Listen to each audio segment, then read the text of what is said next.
Good evening, everyone.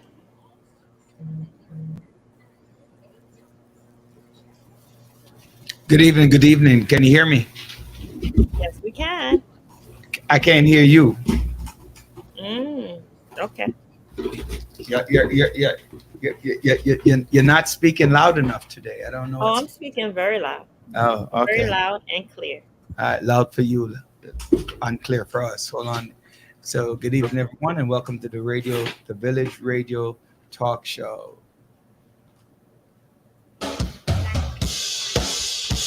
Come on to learn and grow. Welcome to the Village Talk Show. Come on to learn and grow. Welcome to the Village Talk Show. We discuss what people need to know, empowering them to learn and grow. We discuss what people need to know, empowering them to learn and grow. Give praises to Jehovah, from whom all blessing and knowledge will flow. Blessing and knowledge will flow. The Village Talk Show, dedicating to empowering the community to live a healthy, safe, and financially capable life, helping each one of us in realizing our dream at any age, any point, starting from today, day. Success. Come on to learn and grow. Welcome to the Village Talk Show. Come on to learn and grow. Welcome to the Village Talk Show. We discuss what people need to know, empowering them to learn and grow. We discuss what people need to know, empowering them to learn and grow. Success is not spoken, it is done.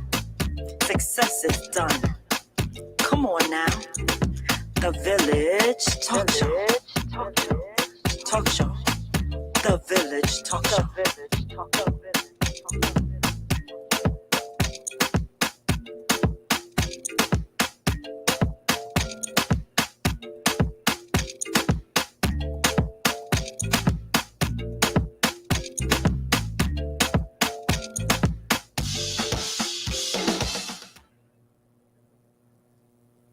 Can't hear you. That's because of John. Well, you can't hear me, so I'm gonna blame John for that. But they don't want me to curse, Right? use profanity Yeah. on the Village Talk Show. Hey! You start off with that already. Yes. First, I think you owe some of those people out there an apology, but you and your hey crap taking the high road. You must be very close to being a cancer. Very close to being a cancer. You mean canceled? No, cancer, not canceled. By the way, you don't have to not curse to be cancer. I can't wait for Andre to get here because I need to know how to get this off the screen. I removed this station from the broadcast. I don't know what that is, so let's click that. Let's cancel that. Let's close this out and see what happens. All right, there we go. I think we're getting better. So, ladies and gentlemen, thank you for and welcome to our weekly radio talk show. Weekly radio talk show. I'm trying to adjust the pixel on the camera so that we can see John. I'm screwing it up, ladies and gentlemen of the Village. And his outer mouth, so we can fix it. Bring it up just a little. Yeah, there we go. All right, so I'm trying to do all of that. Andre knows how to do it better than us, so he's probably gonna fix it a little bit later on. He's running late because he's stuck in that rush hour coming from Long Island traffic. You know, he's a rich one on the show. He lives in Long Island. We live in Brooklyn, John. So I am rich in spirit. Yeah. So all your quiet one trying to what is it called? Deflect. It's called trying to deflect. This is the Village Radio Talk Show. Thank you for sharing, listening, subscribing. We're dedicated to empower the community to live a healthy, safe, and financially capable life through education, helping each one of us in realizing our dreams at any age, at any point, starting from today, where success is not just spoken, it is done. What are you doing to be successful? Hey, Joanne, what are you doing to be successful? I'm enjoying this cool air, this nice breeze under the AC, and calm. Now bring your camera up just a little. uh like it doesn't like Yeah. That I see what you're saying, right? So like it needs to go back here, now you shift it over. right?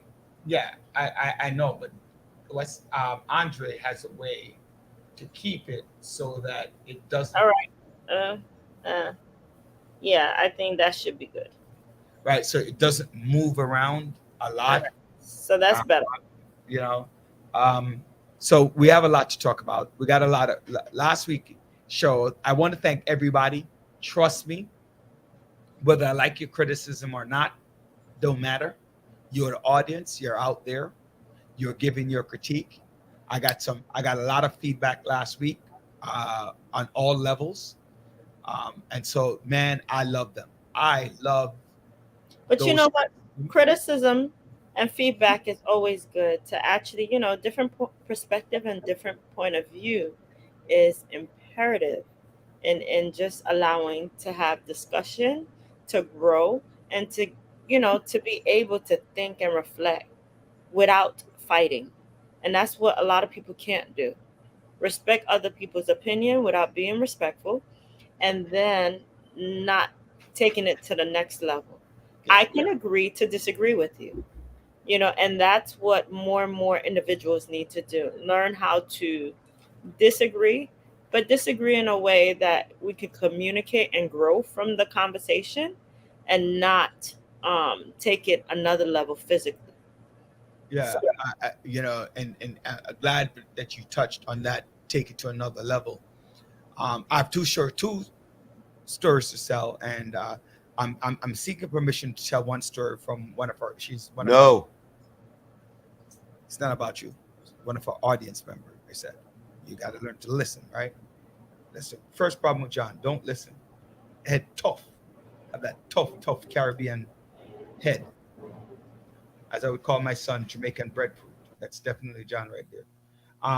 But in all seriousness, I'm just making sure that I do have her permission to share it, and I'm telling her I'm sharing it even though I don't have your permission. So it's two stories, and why these two stories are important, right? One, so the unfortunately, the young man from McDonald's, the 23-year-old from McDonald's, succumbed to his injuries, right? Yep. He was brain dead, and then he lost his battle. He lost his battle for life. Okay, so over cold fries, and I was talking to somebody today who actually know the family, John and Joanne, and they're like the whole family is like that. The whole family's like what? The whole family is like that. They're ignorant. The whole family. You hold on. The No, one no, that no. did the killing. Let The me one tell that you did the something. killing. It's not being ignorant. It's called being asinine. That's what it is. Well, any word you want to look at it, right? Like the 18-year-old was proud of the fact that she had a kid in the 8th grade. Now she's in jail. The kid doesn't have a mother. I don't know if that boy was the father. Who are you talking about? The same incident. It's the one that gave him the gun. Is 18 years old? The girl that gave, there was Joanne hate when I say this, right? The woman gave the man the gun, and the man shot the guy over a woman who was his mother. You know, Yeah, villagers. people hate when I say that. Villagers, I hate to. Agree. Not I hate. nobody force anybody to do anything. It's not about force. It's not- We're not discussing Stop force. it. Don't say Stop force. it. Don't say force. Don't be mad because you're female. Don't be mad. But hold on. But you know what? And I'm trying not to use any profanity on the show, but that's bullshit. You know what I'm saying? It is absolutely infuriating to hear something like this. There is no excuse whatsoever for that woman to hand this young man, Knowing that he had killed somebody already. knowing that this. But you know something? What's interesting is is that if it wasn't this incident, it would have been something else, because he already killed somebody and he had no fear in his heart Mm-hmm. to take someone else's life. Mm-hmm. So, you know, it is the same situation up in Harlem. I think was it Harlem, Might have been. where, or Harlem or the Bronx, where the woman went to get her boyfriend, and the store Oh owner yeah, winds up, yes. It was. I so, think it was. Yeah, one of those. I think it was a couple and weeks ago. right, The The store store, owner. the store owner. store Yes. owner wind up killing. And I was watching. I think I was watching a video in which it was in California. A young entrepreneur opened up a smoke shop, and these two individuals came in mask. They were asking, and he says, "Hey, why are you wearing a mask?"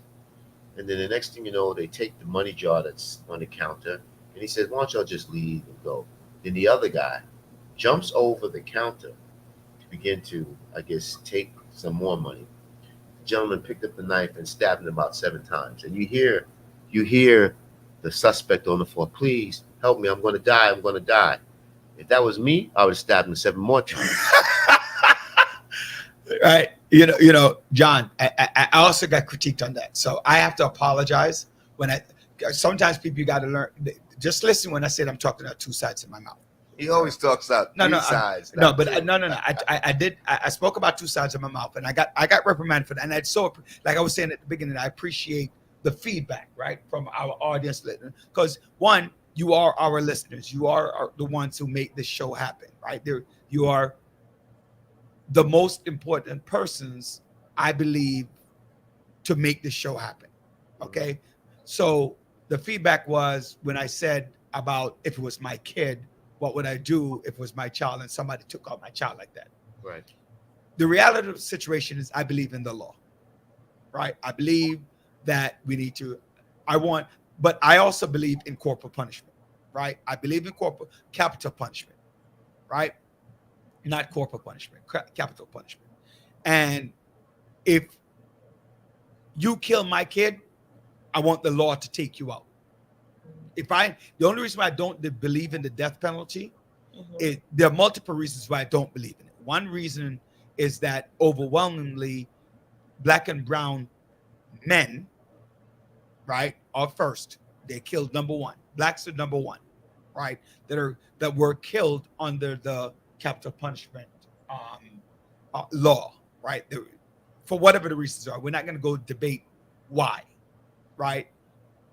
But one of the two why I know I just said I'm not going to debate the two, but one of the two whys was economics and color, right? Economics and color were 1 and 2, not why they committed the crime, but why they got the penalty, Right. Okay.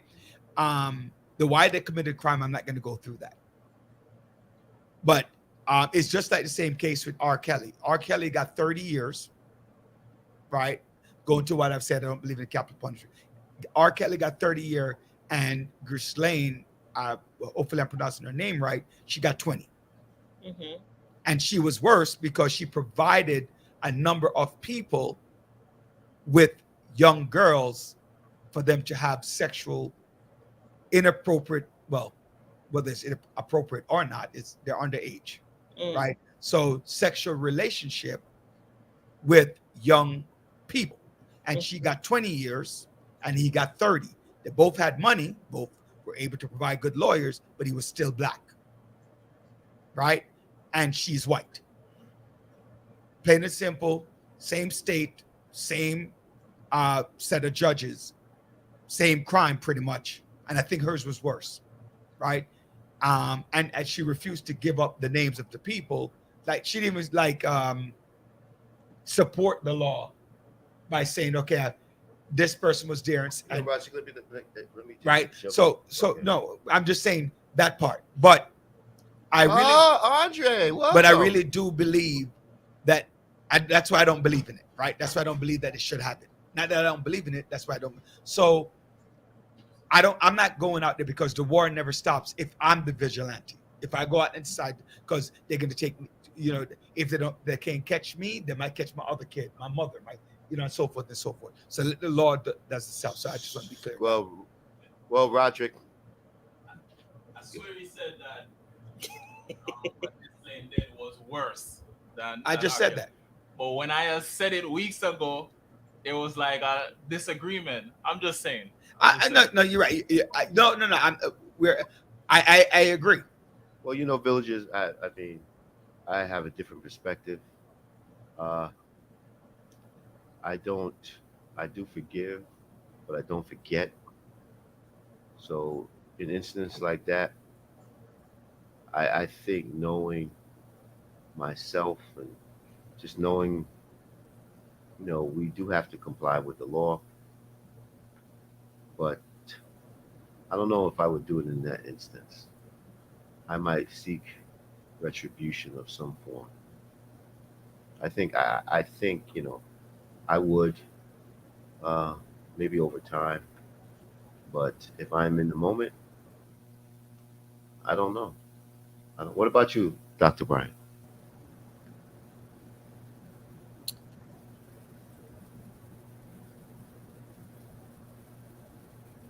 That's a good question. I think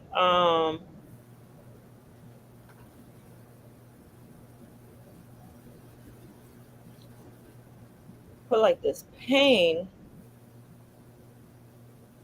causes one to react different than you typically would. So I don't even want to think about that.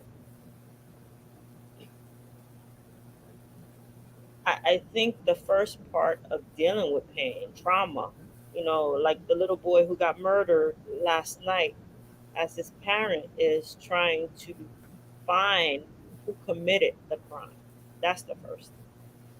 Trying to, um,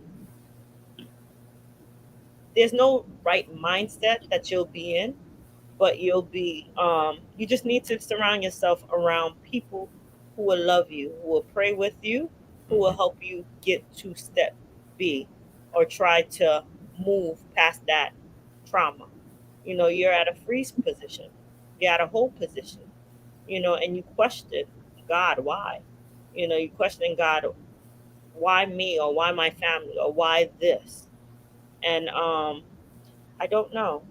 Am I going? Is the first thing in my mind about revenge? No.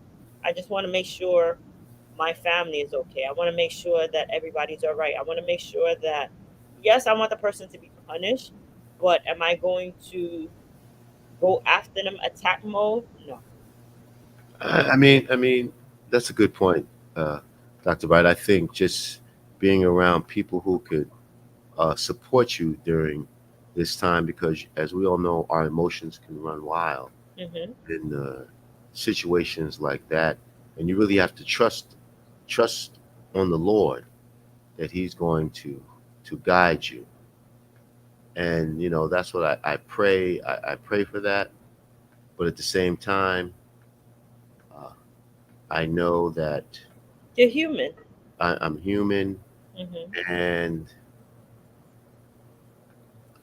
that's all I can say. I'm human, and I don't know. I don't know for sure how I would react at that specific time. Maybe if if I had that support system around me, they might be able to persuade me otherwise. I think that's a very important word, support system. It, there are a couple of things that are going through my mind, and as a matter of fact, it's kind of uh, good. Our guest is here early, so I'm going to get him on in about 30 seconds, right? And which is so give him a little more time. Um, a couple of things that's going through my mind. Mhm. One is practice becomes habit, Mhm. habit becomes culture and life, right? How you do and see things. The things that you're born with, but most things you train your mind to accept the social, Mhm. economic, or whatever kind of interaction. That's one. I also think about the relationship impact that it has, Right. right? Um, like what I'm leaving. I'm a man, Right. right? So I'm gonna leave my child fatherless, my rest of my children fatherless, if I were to do something negative, or if I'm a female, right? I'm gonna leave my family motherless or without me, Mhm. because most times when you're spending time away Right. in jail, people don't come look for you.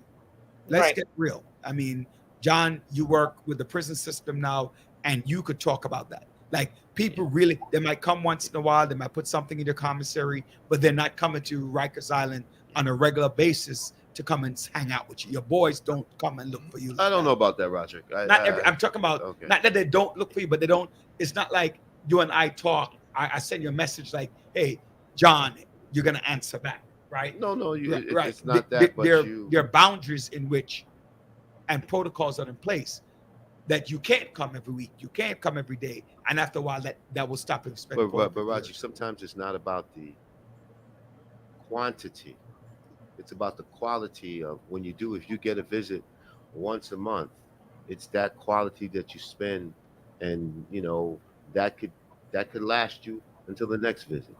You know what I'm saying? So I'll give you one something thing, to look forward to. Yeah. that's one thing. And a friend of mine said, she said, John, you got to allow people to visit you, because your first instinct is like, nah, I don't want nobody to see me in this situation. Forget that. I'm just gonna, man up and just deal with it. But he says that's what the system wants you to do. The system wants to break your spirit and just keep you from the outside world. So that's why you have to invite them, and so you can just stay close, and you're better prepared when you finally do leave. No, That's a better way. I agree with that Yeah. emotional, Yeah. psychological component. Yeah. I'm talking about the other side. I going to Rikers to go look for you. Not that you want me to visit, but will I go? Right? So families at some point, it's like when somebody passes on, right? They remember them, but they don't do a memorial every year. They don't do a memorial every month. But Roger, this is the crisis, right? And this is whatever crisis this happens. This shows you who actually is your true friend. Prosperity breeds friends. Adversity proves them. This is the time during this adversity, during this crisis, you will see who truly is your friend, who's an associate, and who's an acquaintance. They will make time and to make that time and effort to come see you. But also, true friends will stop you from making a major life. Some people believe the opposite. Some people believe that, hey, whatever your friend is doing, right? Whatever your friend is doing, hey, I'm not even going to ask any questions. I'm just going to say, hey, you grabbing a bat? I'm grabbing one too. My favorite doctor. Right. Welcome. We'll continue the topic a little bit, touch on it when we get a Let me chance. say hello to Doc. Yeah, I was just gonna allow you to do that. Doc, it's a pleasure. Man, I am so glad to see you. We have got to connect when this is over. Oh yes, Doc, definitely. I look forward to it. I saw your name in the email and in the when my secretary sent it over to me, and I said, is that John Sampson? Like the John Sampson I know? She didn't know.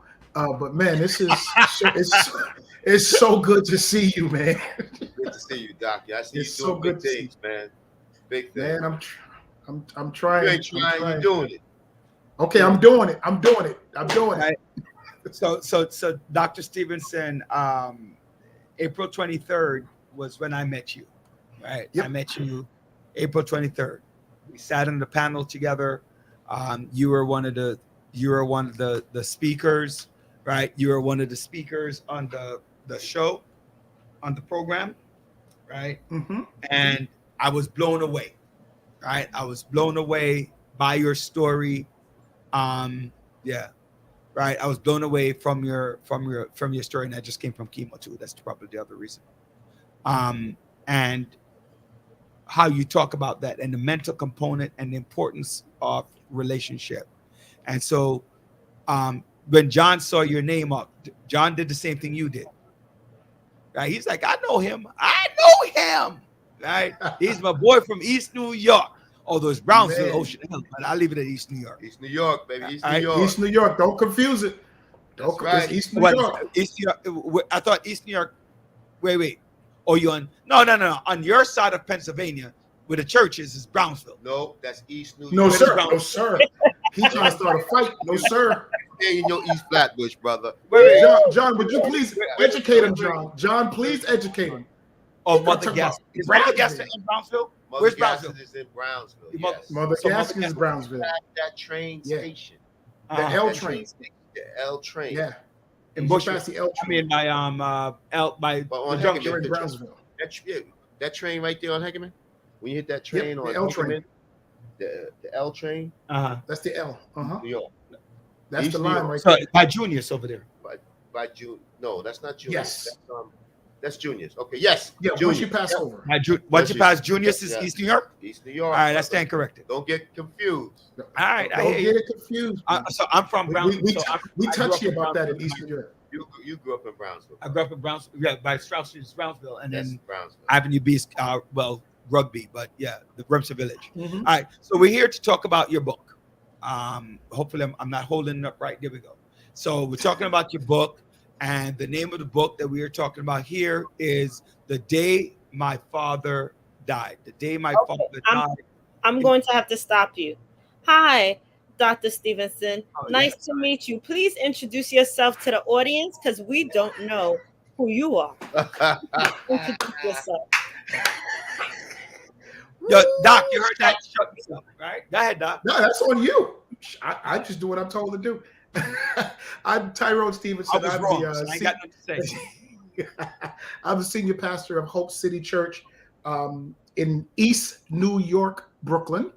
We're on the corner of New Lots in Pennsylvania. So we have two locations, East New York, and we have a location in Baldwin, Long Island. I'm also the CEO of a nonprofit, Hope Empowerment and Development Zone, which functions outside or out of the church, pretty much as the social arm of the church. I am married, been married for 29 years. I have 3 children. Imani is my oldest child, and she is 26. Hannah is the middle child, who always reminds me that there is a such thing as the middle child syndrome. She is Is that reminding you through words or through actions or both? through her actions and her words. And Hannah is 23. And then we have our son, who is the prince of the house. Sometimes he thinks he's the king, and I have to remind him. And my son is 14. He's 14. And so I've been pastoring here. We planted this church 19 years ago. So this is our 19th anniversary. We're going into our 20th anniversary next year. And so God has been very gracious to us. And I'm glad to be here. So thank you so very much, Dr. Brian. A You pleasure forgot to say that you're an meeting you. author. And I'm an author. I am That's an author. First of all, congratulations for 19 years you. in the ministry. That is not an easy task. And No, also it's not. being a community leader. So thank you for what you do in the community, not only on, ministry wise, but also getting our people involved by empowering Amen. them. Amen. So- That's what we try to do. That is what we try to do. That's So, right. So thank you for having me. all right.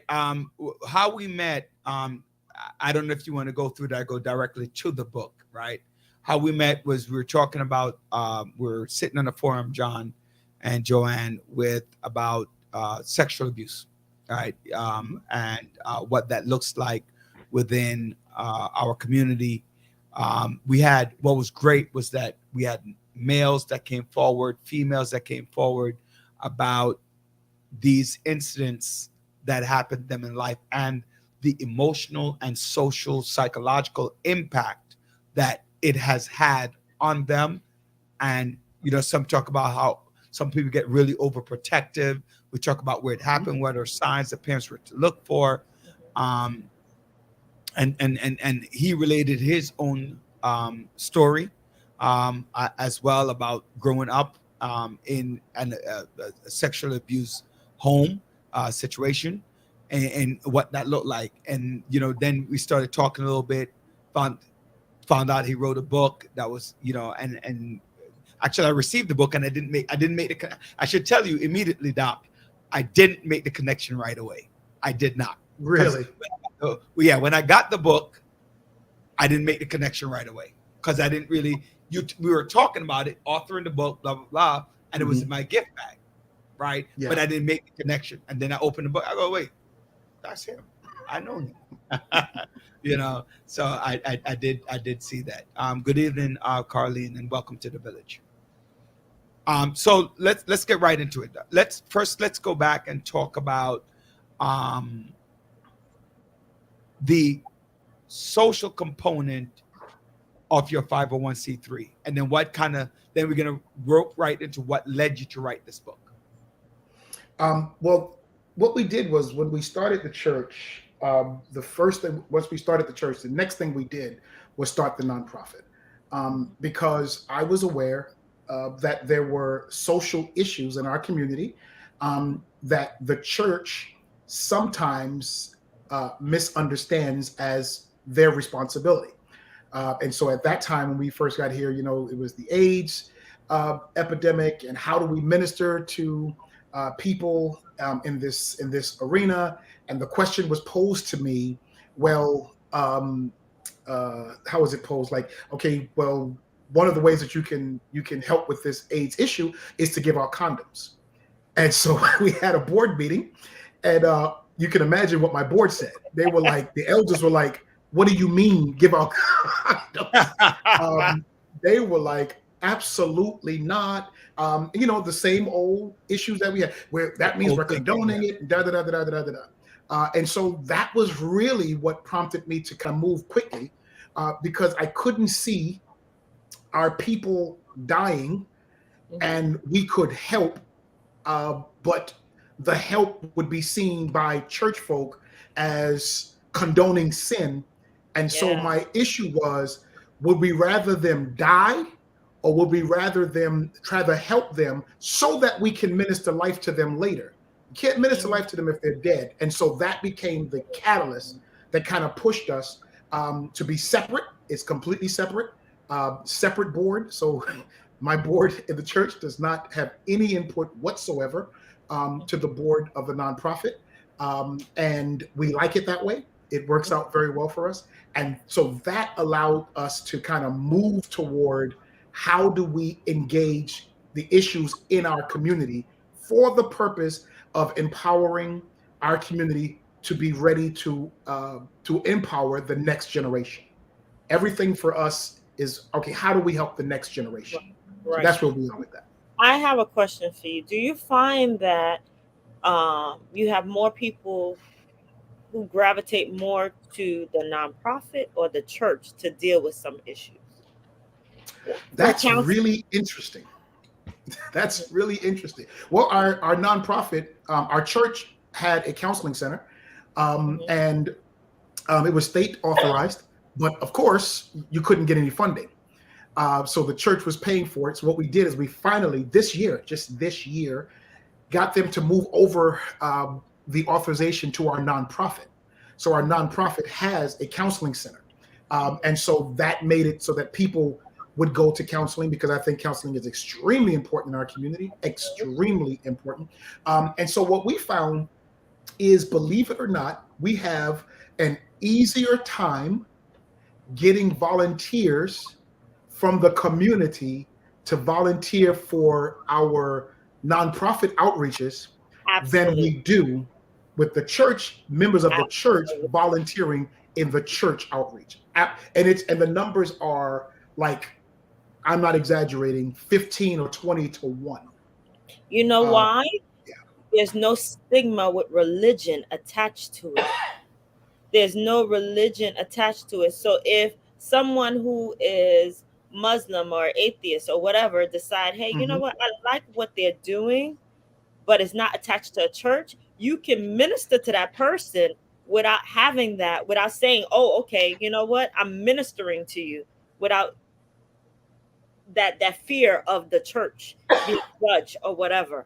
I think that has a part to do with it as well. That may. Here's what we found. During the pandemic, at the height of the pandemic, I mean, we kicked into way overdrive. Our nonprofit and our church really.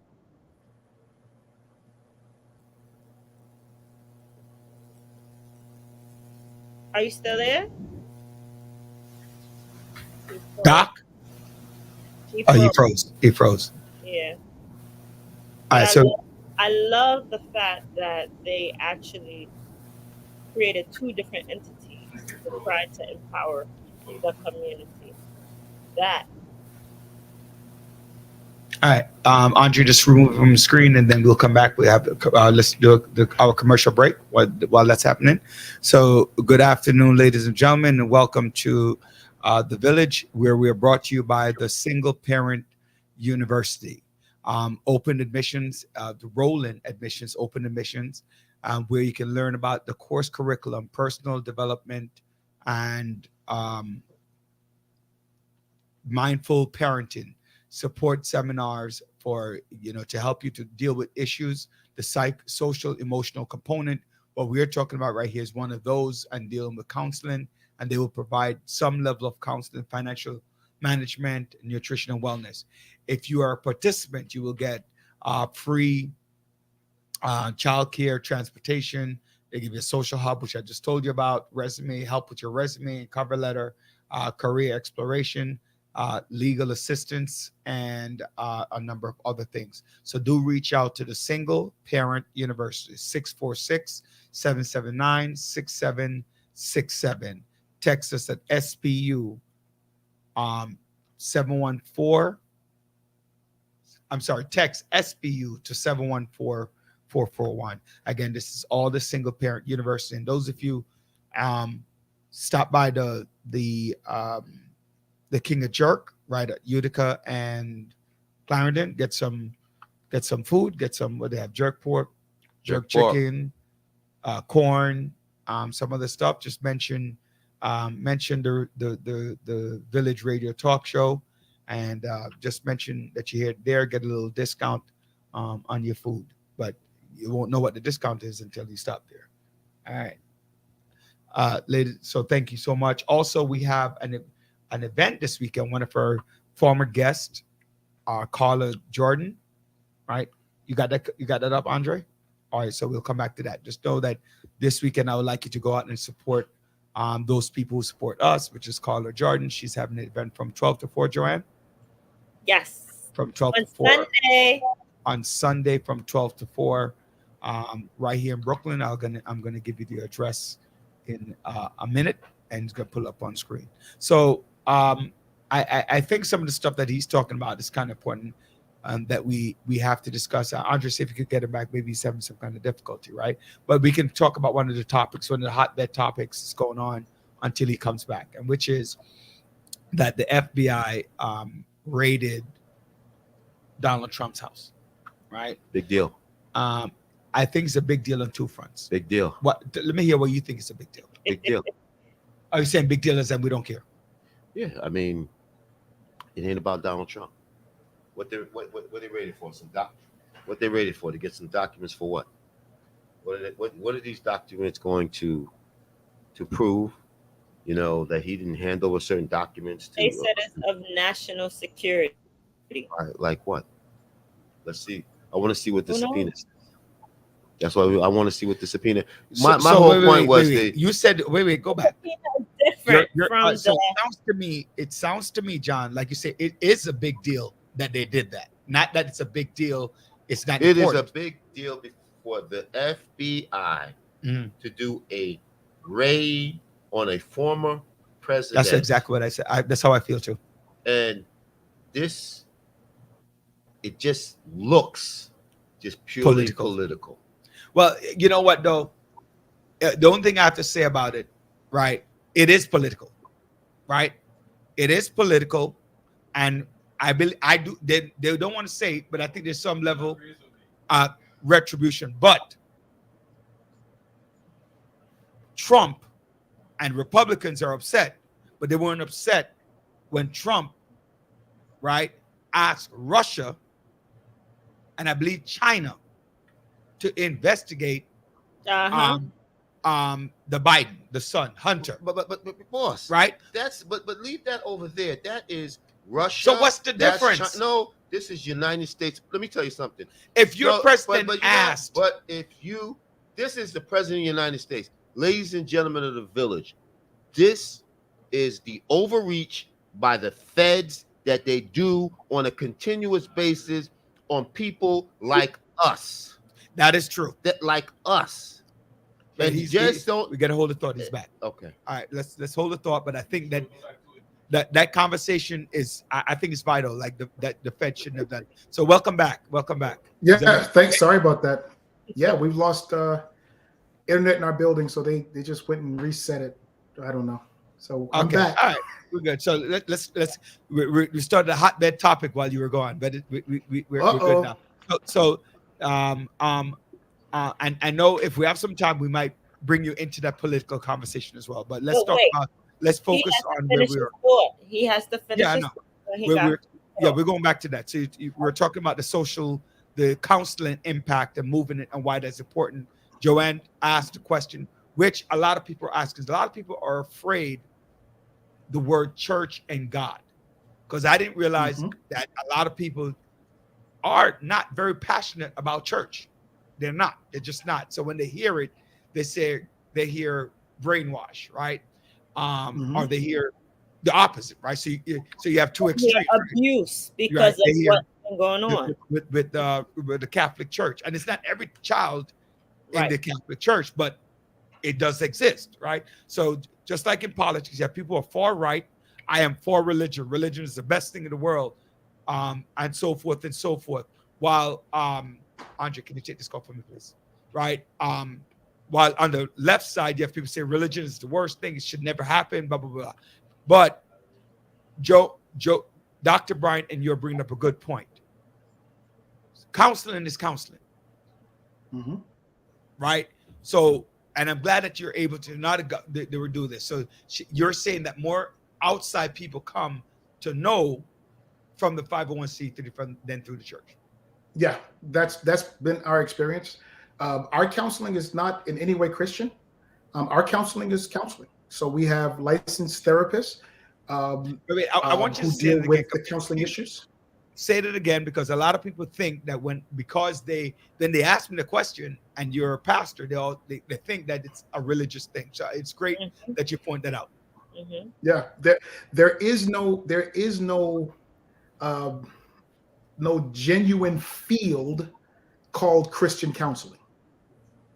So we think of it because we think, well, if I come to a church, I'm going to get Christian counseling, and often we reduce that down to you just go pray,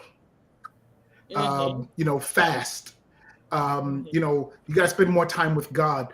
And here's one of the things I believe as a principle: you cannot cast out human. It's a clear principle for me. You cannot cast out human. And we are often trying to cast out human by calling it a demon. And some stuff is just, we got to deal with it. We just have to deal with it. And so for me, it was, if you want counseling from a biblical perspective, then you're coming to your pastor for that. And I have on many occasions said to people, your issue is deeper than giving you 5 scriptures. You need to seek professional help. I preach it from the pulpit. I go to a counselor. I have zero shame, none whatsoever, because at the end of the day, the Bible is what I live by. The Bible is my standard, and I agree with that 100%. But there are things that I need to deal with in my life that the Bible does not give me step by step. And we often try to convince people that everything we need is in the Bible in a step by step way, and it's not. It's not. That right there is so. Yeah, I appreciate that. I think that I wish I could bottle that and just take that recording and play it over and over again, because sometimes when people see religion, they get confused, right? The Bible. I'm like, no, people are human first. You're human first, with human thoughts, first. with human needs first. And one of my good friend and I were driving on Coney Island Avenue, going to pick up my son, and there was a woman. She had on no bra, no top. Well, no, she had on the top, but she pulls it over her bosom. and she had on just walking around with her underwear, and she looked perfectly sane, right? Mental health. And I brought that up because they brought up the two concepts. In our mind, she's crazy because we identify that as crazy, but the physical, if she had on proper clothing, we think that she's okay. And the reason why I brought that up is mental health cannot be physically seen at all times. That's true. And Absolutely that's true. why you need to get help, because you can't see. Absolutely true. Yeah, I can see a man talking to himself and goes crazy. But the man who's thinking about suicide, the woman who's thinking about suicide, There you you go. can't necessarily see that, You right? cannot necessarily see it. So I want to move on to the book. The book is named "The Day My Father Died" by Tyrone Stevenson. Then you had your master's in divinity. Now you have a doctorate. And I want to Yes. immediately address one line that I started with in the book. So here's the line. I think it's on page. Where's this now? You're gonna make me pull out the book. No, you don't need to pull out the book. I have it in front of me. Mhm. Therefore, the absent. Okay, here we go. A father is a necessary part of a boy's development because he's the external picture of where that boy comes from. He is an anchor to the little boy's definition of manhood. Therefore, the absence of a father creates a tremendous wound or void in the life of a fatherless boy.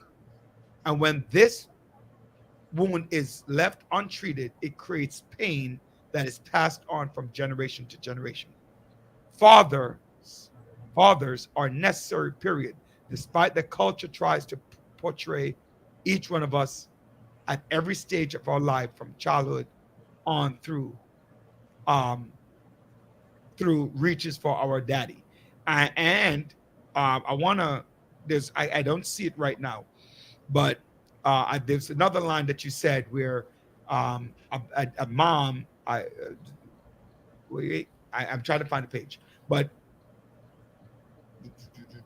I don't see it yet. But it's there where it said a mother cannot be a father, right? Absolutely. Right. Yeah. A mother cannot be a father. So combine that thought for me. The challenge, and we see it even more today than it was written. We have created a culture that says everything male is bad. So much so that we don't even want to identify the male gender. We don't want to identify the gender.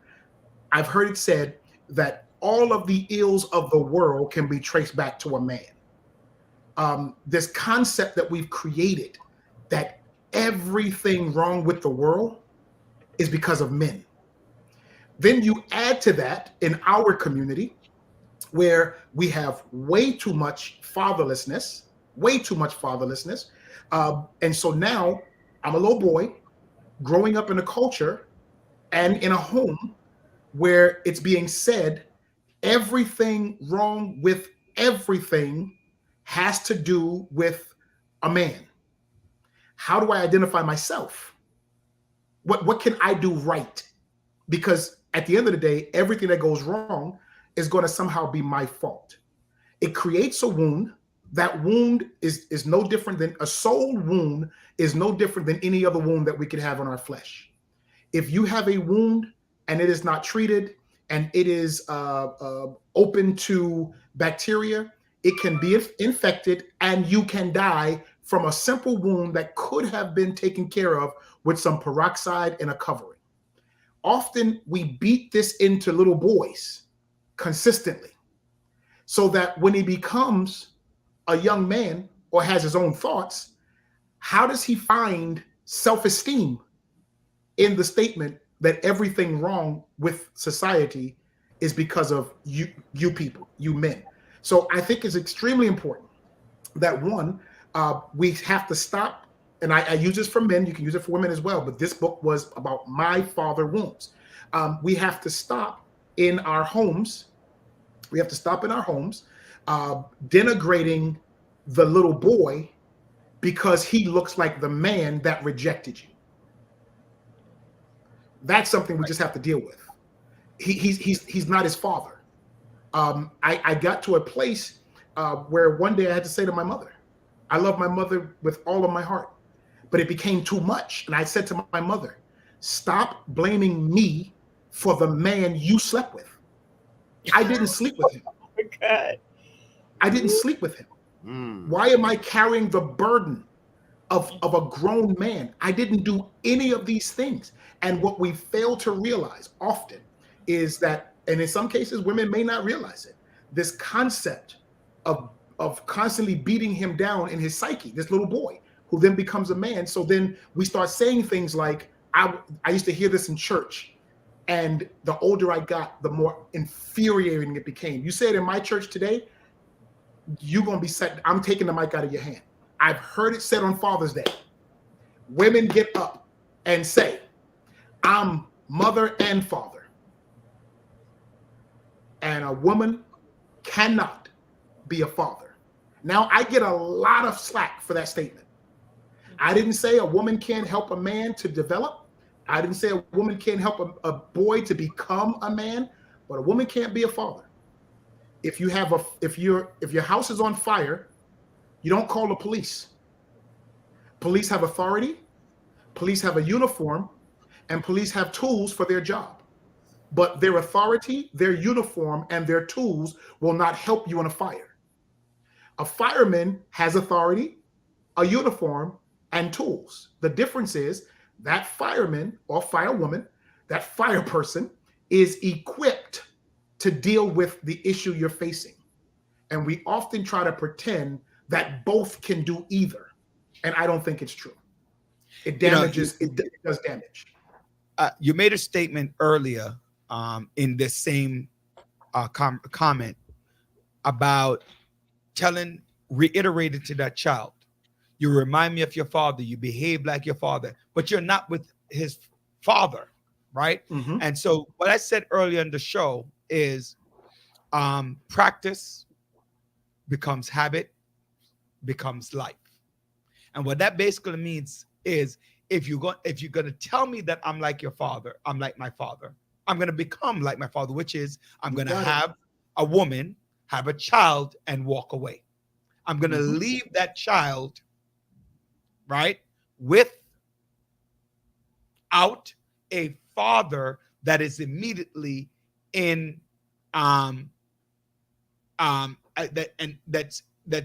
that's immediately without that father. Now, there are things that I say to my sons, right? There are things that I say to my sons that my wife can't say the same way I say. Absolutely. Right? And there are things that I do that I can't, that my wife does that they just don't compare. Right? It's funny. Men hate sometimes when you have this conversation. Women are more nurturers than men. Right? That's whether it's innate, whether it's learned, whatever the case is, right? Whatever the case is. My son runs to his mother when he has a boo-boo. Automatic. It's automatic. He doesn't even know that I can dress the wound, right? I could put the difference is his mom would go, oh, baby, hold on. And I'm like, listen, that's going to burn. That's going to burn, right? Because that's the truth. It is going to burn, but it's helpful. Yep. Mommy's like, oh, don't worry about it. Hush, let me tap it. I'm not doing that. It's going to burn. Suck it up, right?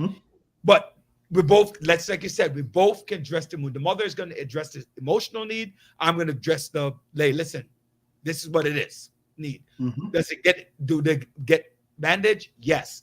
Fathers do different things, definitely. And that's one thing I say. So we can't continue to tell our children the negative component of the dad, because like you said, you are the one who dated him.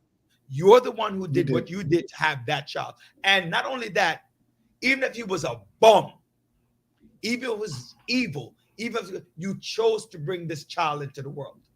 Not that I'm agreeing with any pro-choice, pro-life, that's not a part of the conversation.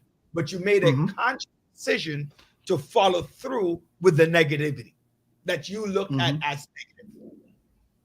Right? And again, ladies and gentlemen, my Christian audience, I'm not preaching abortion. I'm actually preaching abstinence. But the end of the reality is, I always say to somebody, if you commit the first sin, it ain't no different than the second one. right? Sin is sin, right? Period. I've never read in the Bible where distinguish and say this is the order for the sin is, right? I've never read that. So that's part of my upsettedness, for lack of no word, for the situation. Yeah. And it's vitally important that we allow both to be in the life of the child what they need. Perfect example. My son he's starting high school, started high school this week. And he goes to school in Manhattan.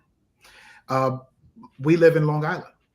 We decided that it was either that school or private school. Well, for me, when I looked at private school numbers, I'm like, I can't do it.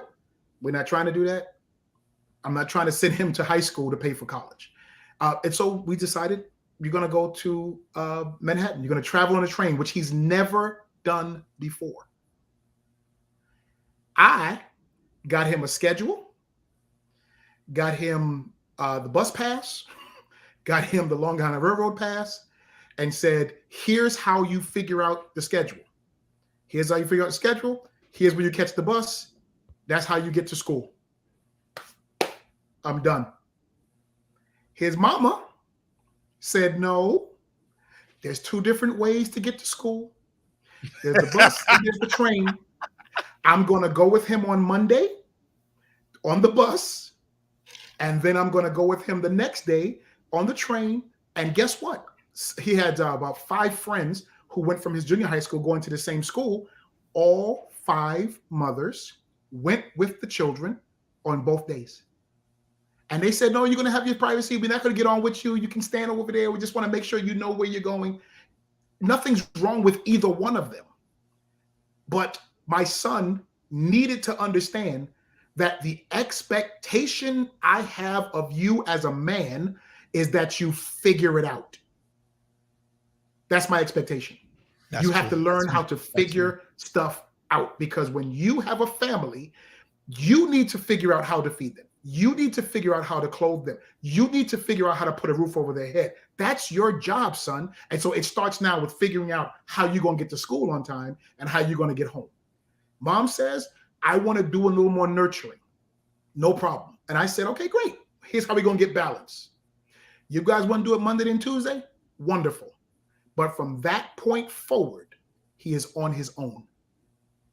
And she said, fine. So he gets balance. So we don't have a hovering mother who's hovering over the son, and now the son feels smothered, which does damage on a whole nother level. And we don't have a father who is throwing his son to the wolves without preparing him. So I prepare him with those tough conversations, things that he hasn't had to think about. I say, listen, how do you know if somebody's walking up to you to rob you? He doesn't know. It's not his. My daughters reminded me of this. I used to get on my daughters because, as you can see, my daughters, we had children in our marriage before our son. So my daughters were, my youngest daughter is 10 years older than my son. And so one day I'm getting on them about how they don't take care of their stuff. And when I was young, I didn't have anything, and I'm going through all of this. And my daughter, of course, my middle child, she looked at me and she said, Daddy, she said, Daddy. Is she the PK? Is she the middle child? Is the PK?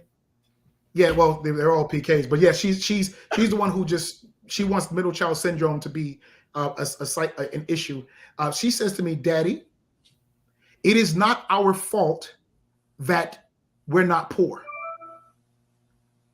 It was an epiphany moment for me. She said, you're expecting us to know all this stuff because you grew up in East New York. We didn't grow up in East New York. You made sure we didn't. So it's not our fault that we don't know these things. It's not our fault that we're not poor. It's not our fault that every little thing that we get, we should treat it like gold because you never knew when you were going to get another thing. She said, Daddy, I know I'm going to get something else for my birthday. It's not a bad thing, but it's not my. And it was at that moment I realized, okay, Tyrone, you have to train them differently. I had to learn how to survive. I had to learn how to deal with, the crack vials, the gangs, and all the things that we had to deal with in East New York. I had to learn. Don't tell me he's frozen. Oh, we lost him again. We lost him again, and our next guest was here. Oh, she is here. All right. So this is. I wonder if I think we should add them both. no, it's two different. It's completely two different topics. We could bring him. Ask Andre. Ask him if he wants to come back at 8:40. Ask him if he come back 8:40 because we need to get Rhea on. Rhea, put on your mic. Let me know you're listening. I mean, your camera. Right. Those are some powerful messages, right? I'm ready. I was ready to get into it. Yeah. All right. So, all right, Rhea. So what we're gonna do? Our next guest is Frozen. Andre's gonna call him. Call him, Andre, not text him. And then, so So, how you doing, Rhea? I'm great. Can you hear me? Yes, we can. Great. Do me a favor. Pull your mic, your headset. No, check the email. Put not your headset. Your camera. Tilt it down a little. Perfect. There How's we go. that? All Good? right. A lot better. Good Yeah. evening, and thank you for joining us, Miss Rhea. Hi Welcome. there. Morning, Dr. Bryant. By the way, Rhea, Miss Smith, Yes. I am very upset with you. Okay. I'm gonna tell you why. You're Tell not even me. gonna ask why. You just say okay. Listen, always everybody upset got to with take somebody, accountability. He's Wait, always wait. upset with somebody. That's all right. I Listen, was expected. No. this Trini could fight. Let me Wait, go. wait, Come. wait. I need for you to pause for a moment. I know you have one in your closet. So I need for you to go to your closet. Are you at work or you're home? I am at home. All right. I want you to go get me some kind of mask, some kind of masquerade thing.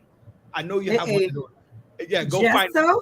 You get like 30 seconds. Go find one to come back. Go All find. right. I'll be right back. Yeah, all right, there we go. Right. So ladies and gentlemen, we're about to meet with I did that wrong, Andre. We're about to meet with Andrea Smith, who is from Wiatica, which is also known as Watica. Huh? Watica. No, it's Wiatica. It's WIA. Watica. Okay, let's ask her. All right. West Indian American Day Carnival Association. West Indian American Day Just ask them. Carnival Association. Watica. So it's Watica. No, the I silent.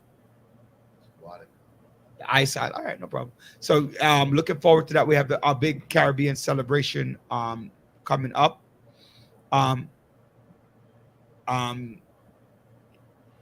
This year has been scaled back or non-existent since physically non-existent at the level that it was at years ago.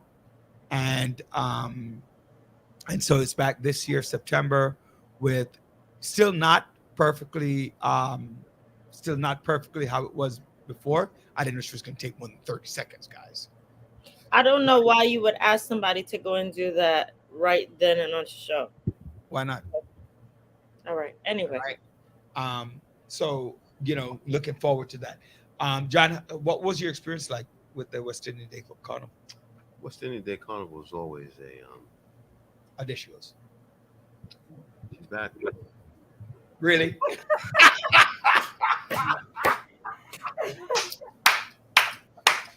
You asked for a mask, you got a mask. There But you go. I was really talking about. Perfect. I'm I talking love about, that. I'm talking about like as a mask. You asked for a mask. Independence is You got independence. exactly what you asked for. No, I was talking about like like a Well, a fashion. Well, exactly listen. what you asked for. You couldn't find one, right? This is a very cerebral show that I'm on. So yes, I took you at your word, and and it's our independence now. So there we go. All right, wait. I'm stand corrected. I'm sorry. What's the name of your organization? Because I say one word, John says another. West Indian American. No. Association. Say the acronym. Oh, WIADCA. Say it again. WIADCA. Oh, okay. Just check it. Not Watica. A lot of people say Watica. Not Watica. So you heard him. No. To be honest with you, a lot of people say Watica because over the years, that's what a lot of people called it. But it's really we, as in all of we, ADCA. Okay. Yeah, it's somehow. Watica. Okay, you know what? That's the side of it. That's the Gemini. That's okay. Side. It's okay. That's the Gemini side. Just want to be right. No, it's fine. Wrong is strong. Geminis, they're always wrong and strong. You know My what, bro- Roderick? If you don't cut that out, What? Because you're Gemini? You vex? You're gonna be former host of Former the village. Listen, I'm back in Dr. Bryant, okay? You're back I'm in back Dr. in Bryant. Dr. Bryant. Women got to stick together over here. I right feel now. I feel you. So tell us, this year we're very excited and know there's a lot we have to talk about in terms of West Indian Day, Juve, what all of that good stuff. And I think John is going to start us off. So I'm going to step back for a minute. Wonderful. Well, I can't speak on Juve too tough other than it's happening and that the beloved Miss Rennie is doing her best with her crew to get things together. It's obviously, yeah, obviously, I don't know the parameters because Juve is a different group that comes and presents, another cultural presenter. What we do at WIATCA focuses on the Thursday to the Monday Labor Day week.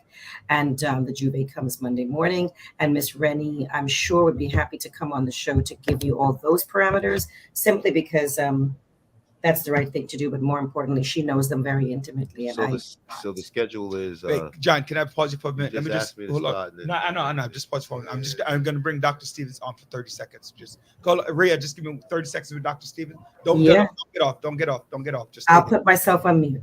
All right. No, you don't have to mute. I'm just need to tell something. Doc. I'm so sorry. I don't know what's going on here. It's fine. What I'm going to do, because I think we're searching for your phone number. We didn't see it, right? We brought on the other guests. So I'm just asking, we're going to get you back on. Is it okay for us to get you back on at about 8:40? Would that work for you? 8, yeah. I wouldn't be able to be on for long after that. I'm sorry. No, that's fine. We just 10 minutes because we have to finish up.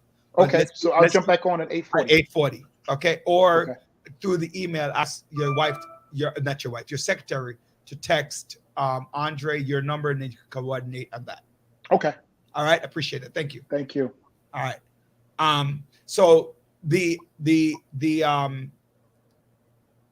West Indian American Day. I'm sorry, John. Oh, go ahead. No, go ahead. No, okay. No, I'm done. Go ahead. John is mad. Yeah, I'm drinking my water. You're muted. You're still muted, Rio. West Indian American Day Carnival Association presents 55 years of Caribbean culture. We have been doing this much more than 55 years, started in Harlem, ended up in Brooklyn. Our elders, some of which are still with us, namely Angela Seeley, Rani Babb, Thomas Bailey, and a bunch of others, really work hard to ensure that the culture remains alive through younger professionals like myself. We have a lot of members who are from a variety of Caribbean nations. We have media influencers who are even from Ghana, Nigeria. So we have expanded. Inclusion is there. This year we are celebrating the theme Carnival is Life, because the lifeblood of the carnival is the small and Black minority-owned businesses, the local caterers, the restaurant owners, sanitation, DOT, all the city agencies, the mayor, all the electeds, people like yourself, our youth, our Caribbean cultural leaders. A lot of the presenters are coming on, like Juve. They're coming on to participate. And this year, we are celebrating from Thursday, September 1st to Monday, September 5th. Thursday and Friday will be concerts behind the Brooklyn Museum. Saturday will be Junior Carnival Parade as usual. That morning, starting at 9 o'clock at St. John's in Kingston, which this year, differently, what we're going to do is add the Youth Fest in between the acts of the bands, the Junior Parade. Saturday night will be a pan showcase, concert style, pan in A minor, with a minor change. And there's going to be several bands participating in that. It is not a panorama competition this year. Bands like Unison Steel, Steel Sensation, Peso, Pan in Motion, Andre White, and the Island Interlude, out of many, are going to be performing. We have also many bands that are coming this year, not as many as 32 or 35, but bands like Freaks Mass, Sesame Flyers, Sky Mass, Afro Creole, Antoine International, Bambo Shea. So we have a few Haitian bands, Creole Jam, Sugar Candy, Mass D Minus, and many others. We also have representation from a Junkanoo group that will be opening as part of our opening ceremonies. We will have someone from Garifuna, and we are looking to have Panama as well, and a few other groups like that that will be presenting culturally masquerade, which is what it's really all about.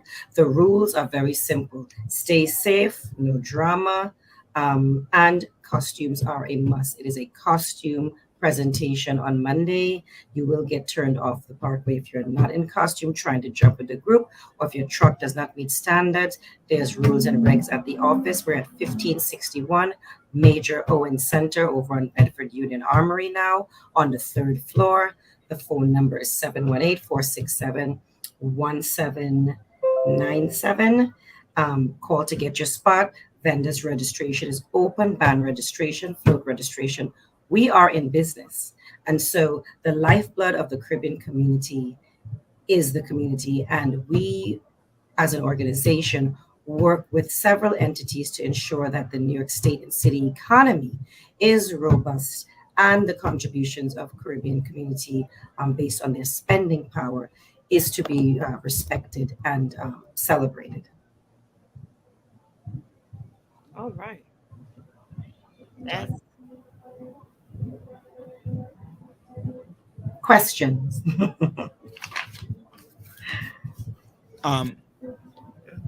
The question is, what are some of the issues that you have interacted with the Caribbean community on a whole, and with the on a whole with the Caribbean community, maybe whether it's infighting or structural things that need to get done, or externally coming into the Caribbean parade. What are some of the issues that you have encountered over years? Because you've been with the organization for, I think, as long as I've known you, actually. Yeah, pretty much. The organization has evolved. It has evolved generationally, so intergeneration exchange is happening. We have expanded programs. We obviously are not just a carnival organization. We have programs year round. We have a food pantry, steel band, mask making, fitness, yoga. We have technology classes, and we couple up with a lot of the nonprofits that in and around the community to provide these services to youth, adults, and seniors. And one thing I would say that has not changed, but is changing very fast, is through the gentrification and the issues we are having with the cultural groups losing space, pan groups losing space to practice and house their instruments and celebrate regularly, like how we would do, back home. The mass groups as well are losing space. The overdevelopment in our communities that is taking place is sort of disintegrating these cultural spaces that form the fabric of our community. And these are some of the things to look at. So when we have developers coming in, the community boards are looking at these developments and approving things, particularly land use. You want to ensure that the developer has a mandate not only for affordable housing and or senior services, but cultural space, safe zones for kids that don't have an after-school program, or latchkey kids can come to a PAN group. The PAN groups are literally the largest free babysitting programs in New York City. Kids get dropped off during the summer, 5 o'clock. The mothers don't pick them up till 12, 1, 2 o'clock in the morning. Why? Because they are practicing steel pan, they're learning musical notes, they're learning respect and all of these things, discipline, and they come together and participate in our PAN shows. So what we have been doing now is coupling up with some schools and getting some of these groups into the schools, working with the electeds to create legislation around Caribbean arts, steel pan, mass, heritage, starting from the original diaspora of Africa all the way to the Caribbean, and teaching them these things so that they have an appreciation and a pride for themselves, their family, where their lineage comes from. So when they end up on the parkway, it's not just a jump and jam and wave. It is something that you're celebrating from your ancestry all the way up to your present day. I love that. I My children's school, prior, when they were in elementary school, they learned about steel pan, they were making it and things like that. There's so much pride and so much history to that. I would love, love, love, love to see that as part of a band. any band that's out there in your school, how to create it, what's the different sound, where do you hit, what instrument do you need, and they were so proud of it. Even the characters of Carnival is not the costumes you see today. As a matter of fact, I did a project because I'm a publicist by trade. I work for a government official, and I also have some years working with youth development and programming. And so one of the projects I worked on, traced things like even down to the ingredients of the food, where they came from. East, India, Asia, Africa, Europe, and how those things came to be in the foods that we eat. Learning that Junkanoo in Jamaica is the same and similar rather to Old Mass in Trinidad. The characters are very similar.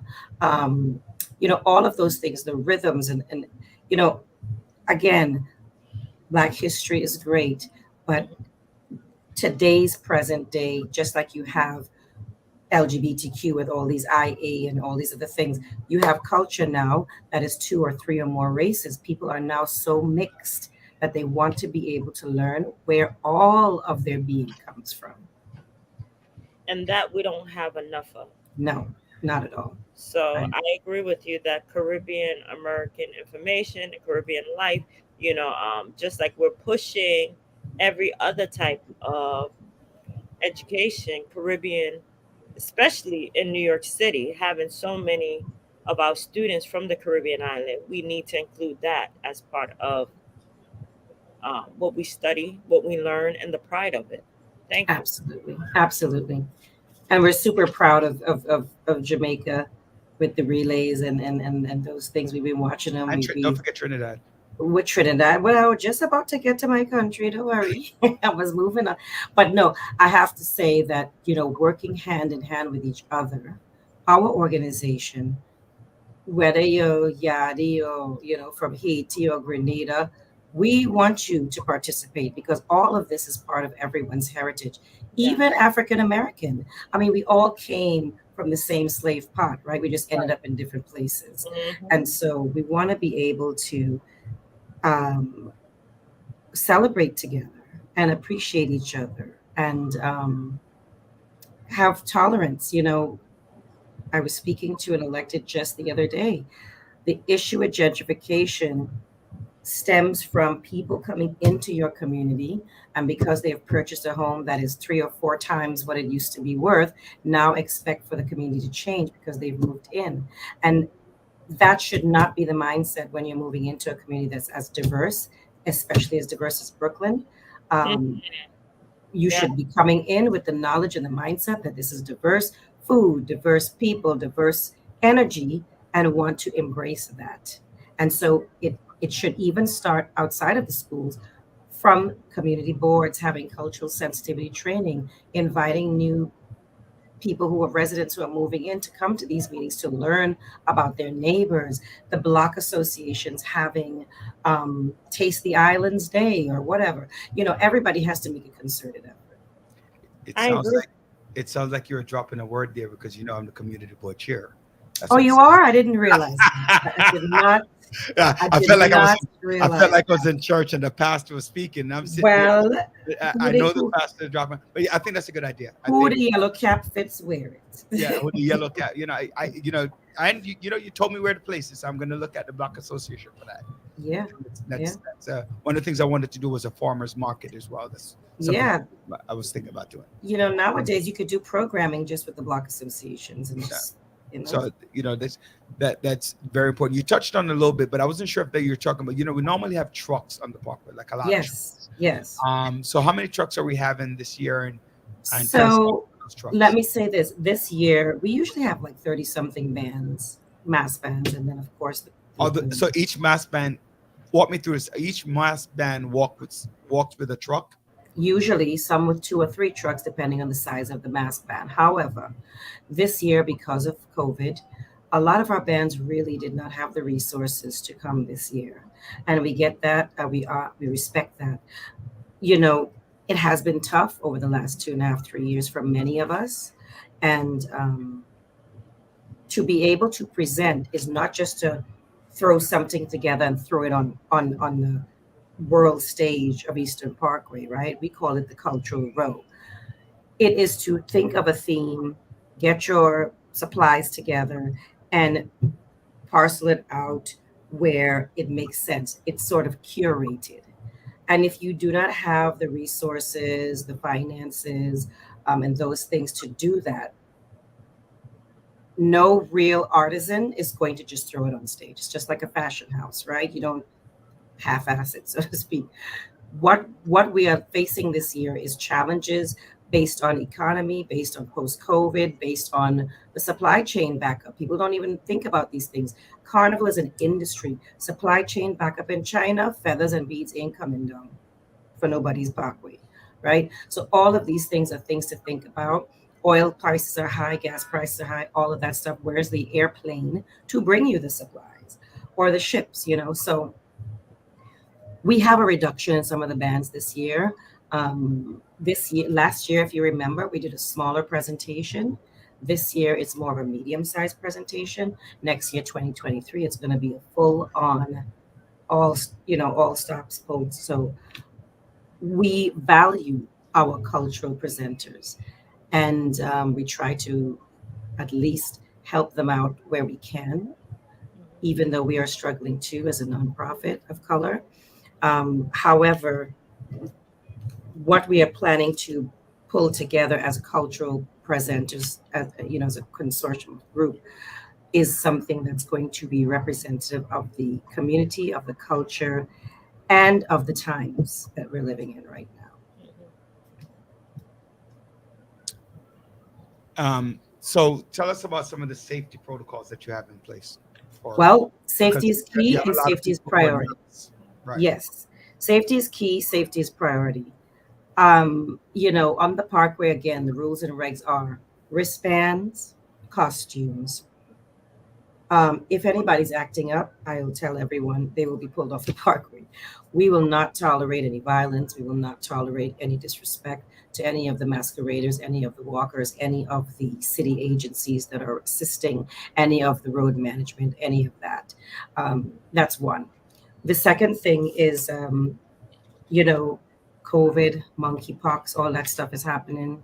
We want to make sure that everybody's comfortable and safe. So we are asking everyone to be responsible and wear your mask as much as you can. These things are still, mandates are not necessarily still in place and things have eased up, but people are still getting second and third bouts of COVID. So we want to make sure that you're wearing your mask and that you're safe. Bring your hand sanitizer if needed. At our events, we will have table with hand sanitizers, masks, and those things if you need it. We are considering doing some temperature checks behind the museum. But at the end of the day, You're considering what? I didn't hear you. We're considering bringing, having some, I'm sorry, my thing is about to run out of battery. Temperature check at the museum around the museum. Yes. Temperature check at the museum. We're considering that, and we're also asking everyone to wear their mask as much as possible, sanitize their hands, keep them washed, and if it's not your friend or your partner or someone, you don't necessarily have to walk up so hard on somebody if they, sweaty and all that. So just, be mindful, be respectful of yourself and other people, especially of the youth. When the youth are out, we want to be able to have them have their own good time during the junior parade, which is the Saturday morning, and allow them to present as well and have a memorable time. So, Peace Over Pain asked the question on the screen: has safety concerns affected the number of attendees to the parkway in the past? Or do you fear that that's an issue because I feel like a lot of times there are incidents that have happened, and the incidents happen everywhere in New York City. But when it comes to the parade, I feel like it's like an unfair shake at the parade. What is your response to that? I think you're absolutely right. I think media tends to use opportunities for events of color to tie it in with negativity and violence, even though I think for upwards of 10, 11, 12 years, we've not had an incident on the parkway directly on the route. What has happened are incidents in and around the area, even before the parkway starts, and they tie it in. July 4th alone, several incidents took place, and within that 1 or 2 day weekend, more so than any other time for Labor Day.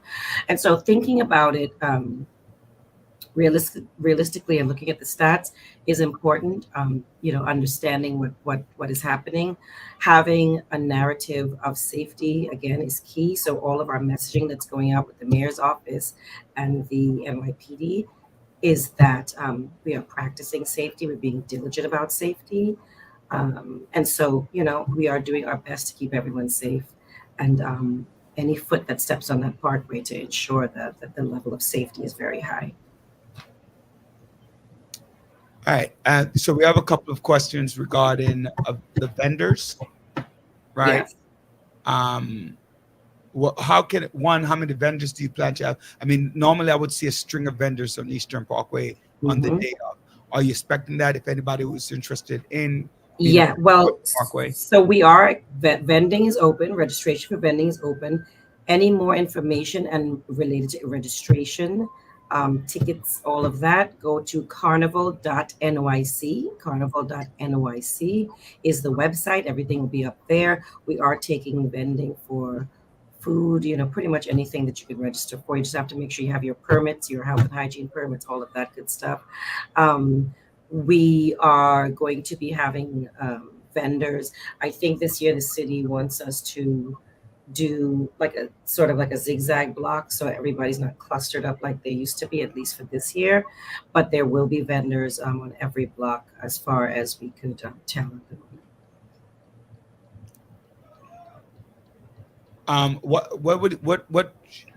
What are you expecting, and what should the audience be expecting? The audience should be expecting a wonderful time, a great celebration. After almost 3 year hiatus, a welcome back to family and friends and community, and being able to celebrate individually and creatively. That's what they should be, expecting. Colorful costumes, masquerade, authentic presentations, right? And lots of music, lots of good food, wonderful vendors. The expectation would be that you would support our minority-owned businesses that come out, and we are expecting to welcome the family back to the Parkway. We know Joanne's gonna go to the parade, man. I think she's going to be on my float, actually. She can't wait to say she's going to the parade. Come on. I think she's going to be on our float. She already sent her registration in. Oh, capture that for me. Capture the picture of that. We're gonna put it right on the village. I am 100% certain that Joanne will be standing at Utica Avenue, Eastern Parkway, right? Yo, John just chilling. He's like, yeah, I know I'm gonna be partying up there like crazy. All right. And Eastern Parkway at the corner. And Roderick, I think you're going to be on Sesame Flies for truck, right? I'm on the Creole truck. I don't understand a single word. That's okay. But I'm going to be on that truck. Well, are there any artists that you're expecting, or you don't know yet because you don't really do the trucks? Well, I do know some of them are going to be on the Parkway. I can't say who right now because some contracts are not signed, but let's just say it's going to be steamy. No. That's you can't. Okay, so who are you thinking about? Let's not, because that might give it away, right? Wait, Right. are we gonna have Afro beats on there? We are going to have Afro beats. We are going to have compa. We're going to have salsa. We're going to have reggae. We're going to have soca. We're going to have calypso. All of it. Afro beats. Everything is going to be there. Trust me. I'm always interested in the question, right? The cost, right, for an artist, right? Let's say you want to get Beanie Man. Do artists like say, let me limit the amount that I would actually charge for paid concert because this is for free for the community? Or are they still looking for the $50,000, $100,000, $200,000 to come out and perform? Well, let me say this. I work in the entertainment industry, my 10th job as a West Indian, right? And so I can't really discuss artist fees because, those But I things know are that you can. confidential. I'm But talking about like, do they no, do a I get it.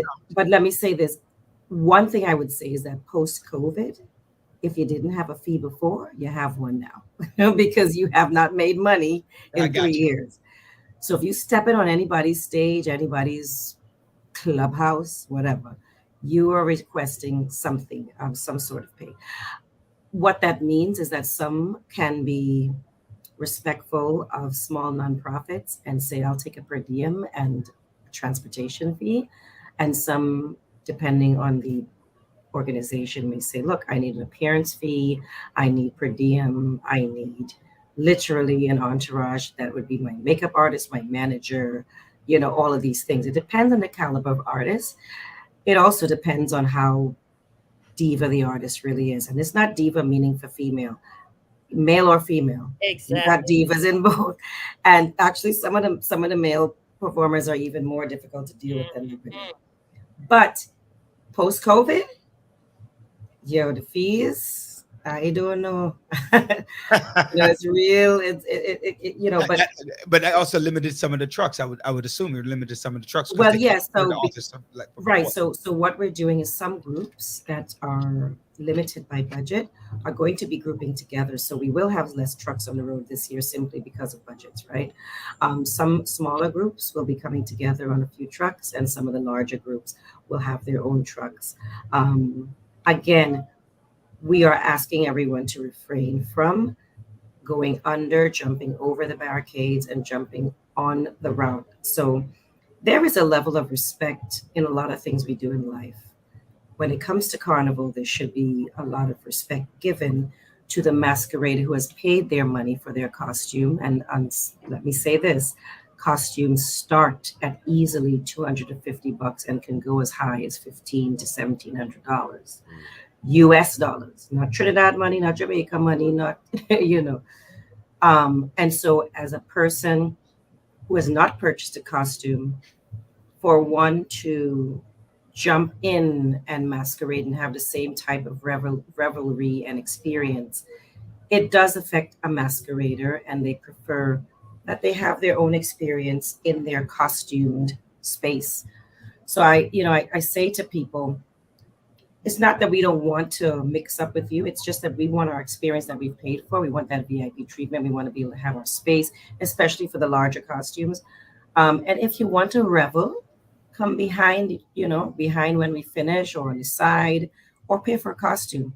By paying for that costume, you're supporting Black business in the community. Your dollar is turning around in the economy of the local economy of the community. And you're getting more out of it when you think about it. So consider buying a costume.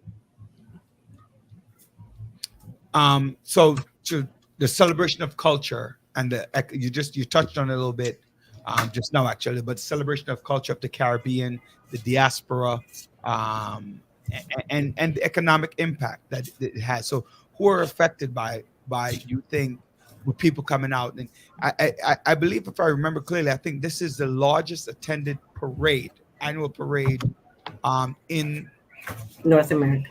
North America, That right? is correct. Yeah, I think this is real deep, right?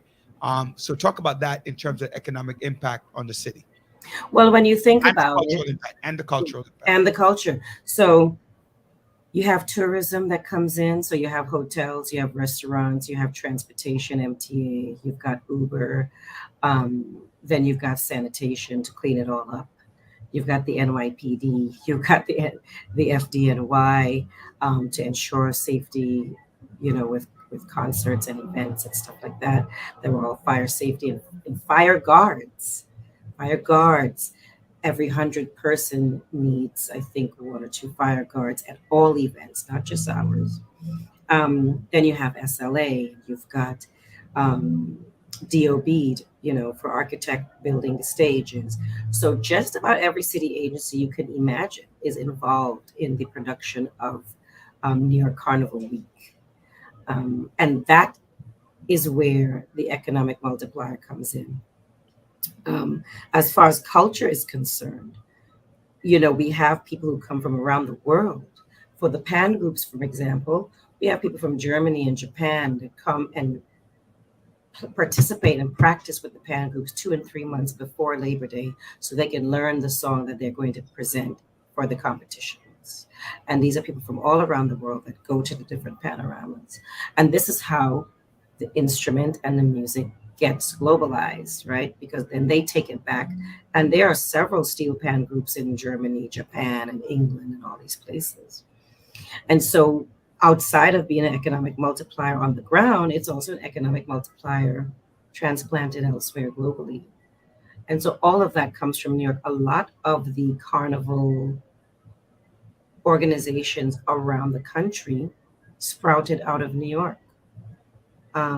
People left New York and went to Miami, Canada, Atlanta, all these places, and they developed a carnival just like ours, and brought entrepreneurism and commerce to those places. So multiplying it in New York, and then multiplying it out again out of state, then multiply it out again out of country. We actually should be getting a percentage of all of that. How can people get That's in true. contact with you? 718-467-1797 is the phone number for the office. The office is located at 1561 Bedford Avenue on the corner of Bedford and Union at the Major Owens, the most historical Major Owens Community Center. We're on the 3rd floor, and the website is carnival.nyc. And tell us the date again. Dates are Thursday, September 1st to Monday, September 5th. Perfect. Rhea, I want to thank you so much for joining us and talking about this very important cultural icon, started by which you didn't mention, started by Carlos Lazama many years. I think it's over. Well, no, let me correct you. We started in the 20s in Harlem with Jesse Waddell.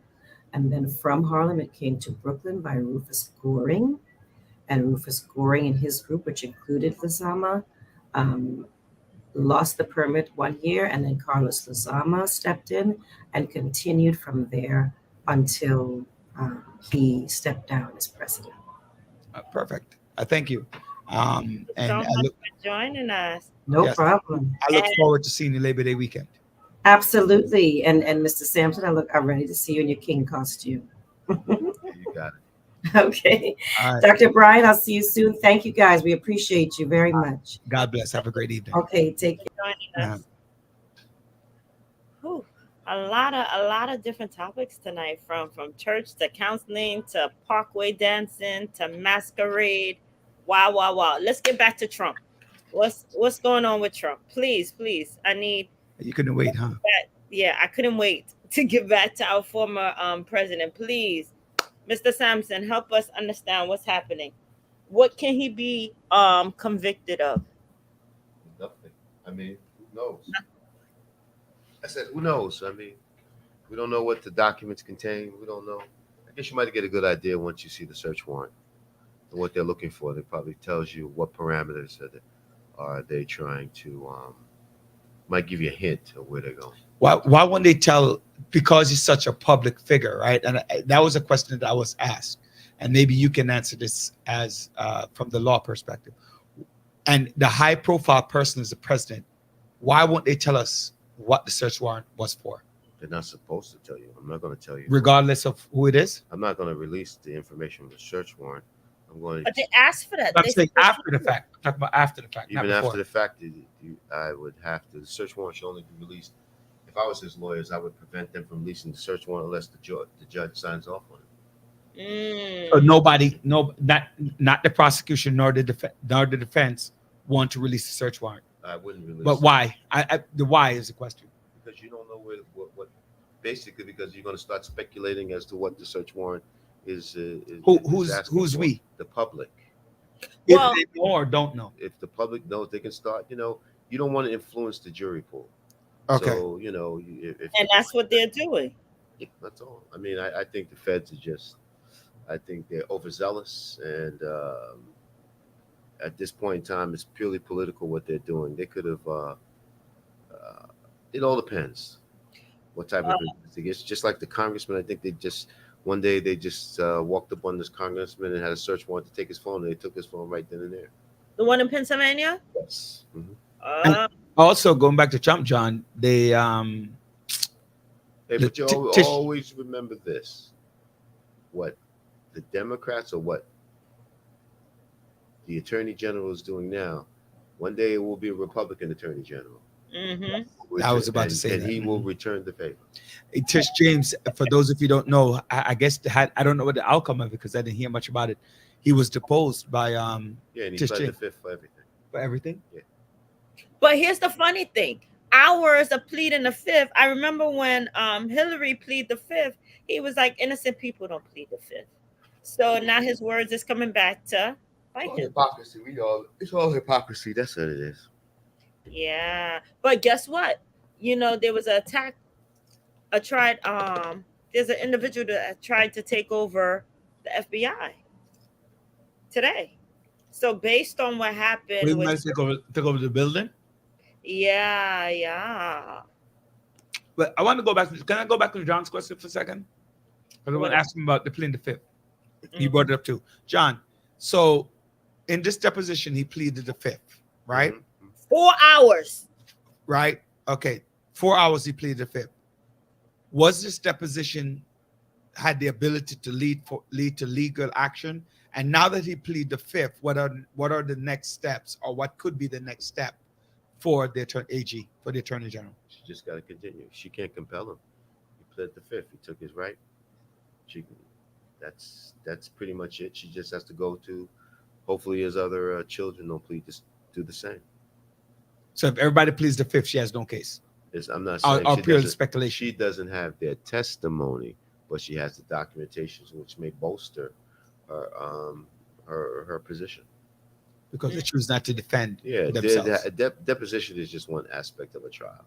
Mm-hmm. You got documentations and everything's another aspect. So you know who's suing who's suing her? Who? Cuomo. He should sue her. She's overzealous, like John said. She's very overzealous. She's overzealous. I think she really thought that putting Cuomo out was going to make her the number one candidate. I don't know about that. You don't think so? I don't know about that. Problem is once you screw a lot of people, when there's an opportunity to get your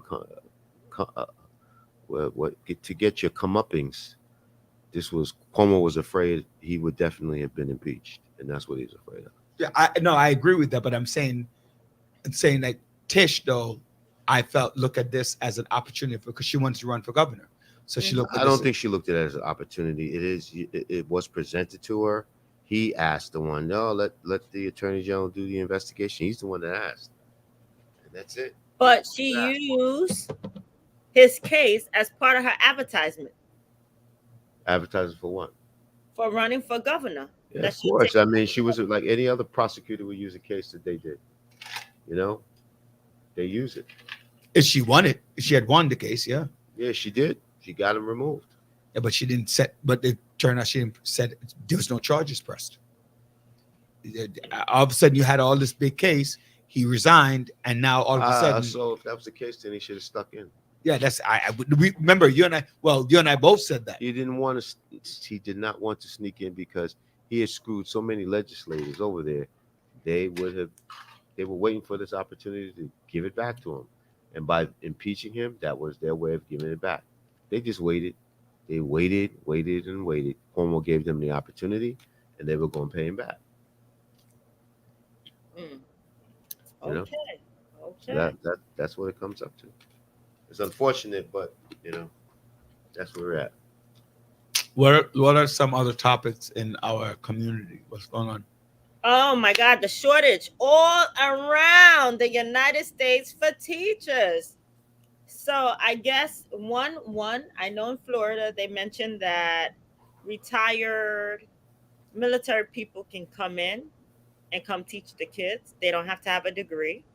They ask other places, just step up. We just need bodies. Teaching is not babysitting 101. Again, ladies and It gentlemen. is babysitting 101. Okay. So you need to go in there and teach if it's babysitting 101, right? So now, remember, Wait. It is babysitting 101. they're educating your future. So no degree, no background, no nothing. Just come, just stay there or whatever. That's what we want to do, right? Okay. I hear you. I think it's babysitting. A lot of parents think that school is for babysitting. And they thought it was babysitting 101 when they had to work with their kids, right? They realized the importance of an educator, right? Oh, okay. Babysitting 101. That's right. That's it. What about the fact that they want to put AR-15s in schools in North Carolina? What about that? That's why I won't be working in North Carolina. I wouldn't be living in North Why are you Carolina. so scared of guns? Listen, you know what? I actually looked up the application today for getting a gun in New York. I looked at no, seriously, applying for the firearm. I went to it. I literally went to the website in New York State.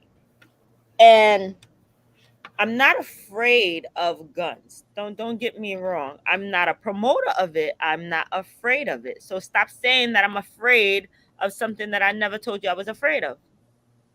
So it was just interesting how I was reading the law on it.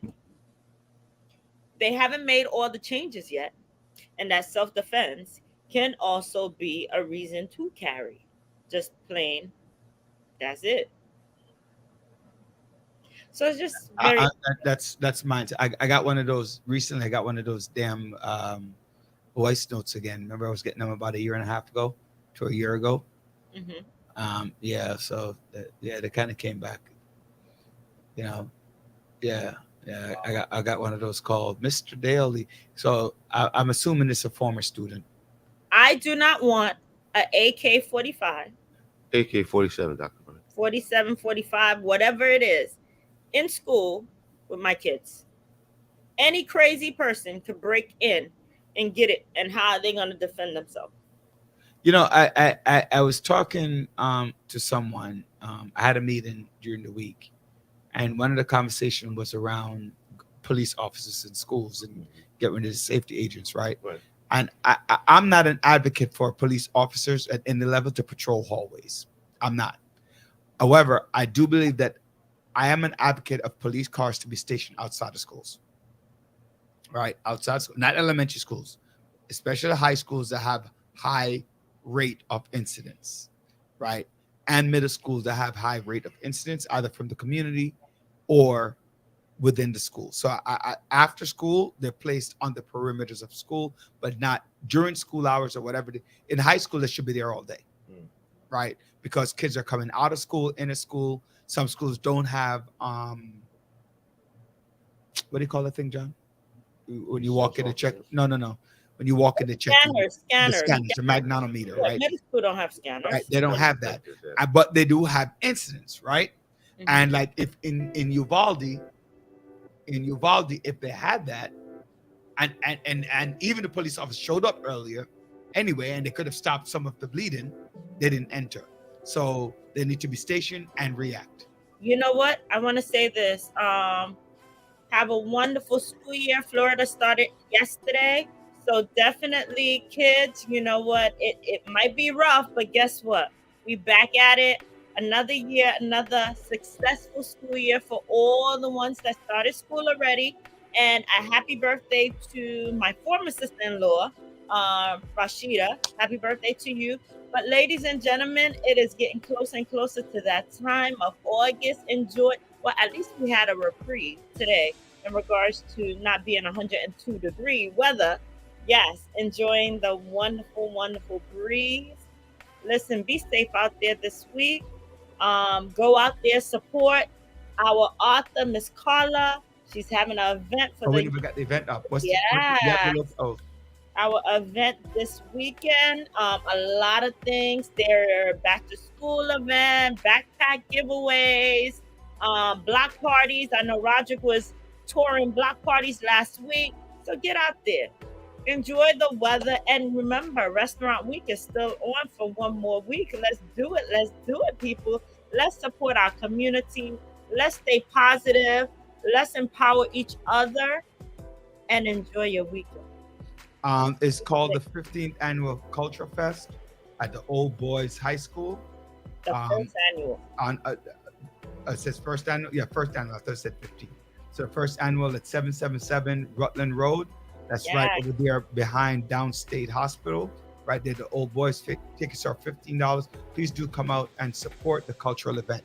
I want to finish on a positive note because this is our time. John, let me leave, and then I say finish on a positive note. Hey, everybody, have a good evening. Thanks for viewing us with the Village tonight. Come on. Right. So positive note. Those two stinkers, right? Travis McMichael and Greg McMichael, the father and son, who killed Ahmaud Arbery, got a second life term, and they will never see the light of free day again. They'll see the light in prison, but they'll never see the light on the streets of anywhere again. Thank you, Judge. What's her name again? Judge Godby Wood. So thank you for that, and that's my final word. God bless you. Thank you for sharing, watching. Oh, and happy anniversary to our DJ that you always use, that be dropping it like it's hot.